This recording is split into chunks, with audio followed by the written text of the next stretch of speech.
Hello everyone, welcome to this next YouTube video. Today we're going to talk about face rotation in the backswing and a drill for you to stop over rotating the club face when you take your backstroke. Let's get into the video.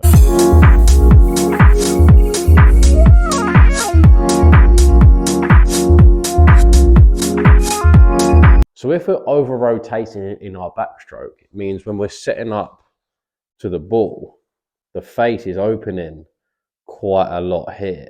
Okay, and what that can cause, an open face on the top of the backstroke can then cause, firstly, gives you a lot of work to then recover that open face in order to get square impact. But if you don't recover it, then it's obviously going to leave the face open, and that can cause a push. Vice versa, if you have a face as well that's up here, and then you don't leave it open, you may then react to the really open face, and the hands may get a little bit too active on the way through, and then you can end up pulling it. So just having quite an open face on the way back, firstly causes your hands to be a little bit too active, which then can cause inconsistencies within your putting stroke.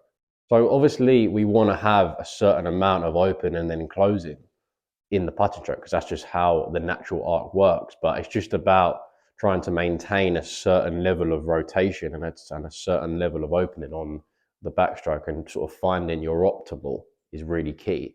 Because the last thing we really want to be doing is really opening and over rotating, as I've said, as it can cause weaknesses. So if you're someone that tends to miss the putts to the right, or that's just your favourable side, then this could be a problem of yours if you're over rotating the face from the backswing. And generally it's a roll of the wrists and the forearms.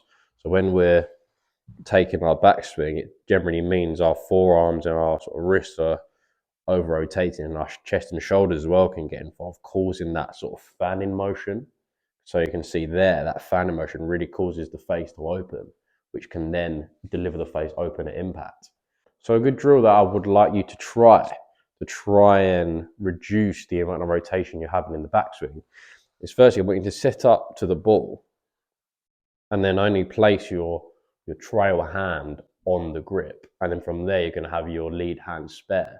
So from there, I want you to place a lead hand just on around your sort of elbow area, okay? So want it to be a little bit more favorable onto your sort of wrist instead of your bicep, because this is the sort of part of your arm that's going to cause the rotation. And if we're holding our bicep, then we can still actually move like that.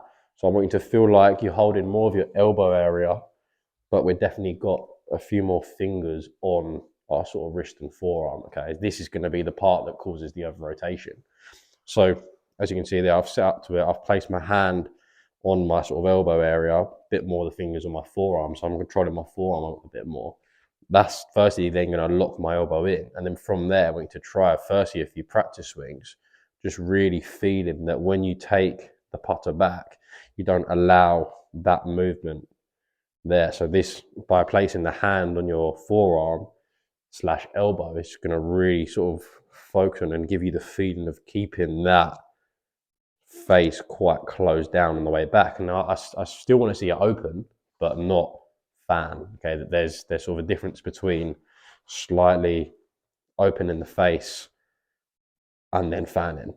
Okay, so see that fan is when the sort of wrist and the forearm over rotates. Okay, so just by placing our hand here, just keeps our wrists and our forearms a bit more stable throughout the whole putting stroke. So I hope you enjoyed that video on face rotation in the backswing. Give the drill, guys, a really good, easy, simple drill for you to try. Try it firstly, obviously, just by practice swinging. As soon as you've grooved it in with the practice swing, then try one-handed shots with a ball. Just rolling it in from like 3 to 6 feet will really help. And then from there, take the hand away, go 2 hands on the putter, and try and really feel like that elbow works just as it does when you've got your hand on, just like that. If you enjoyed this video, if you could like and subscribe, leave a comment in the comment section if you've got any suggestions for new videos below, and I'll definitely get back to you. Thanks for watching, and I'll see you in the next video.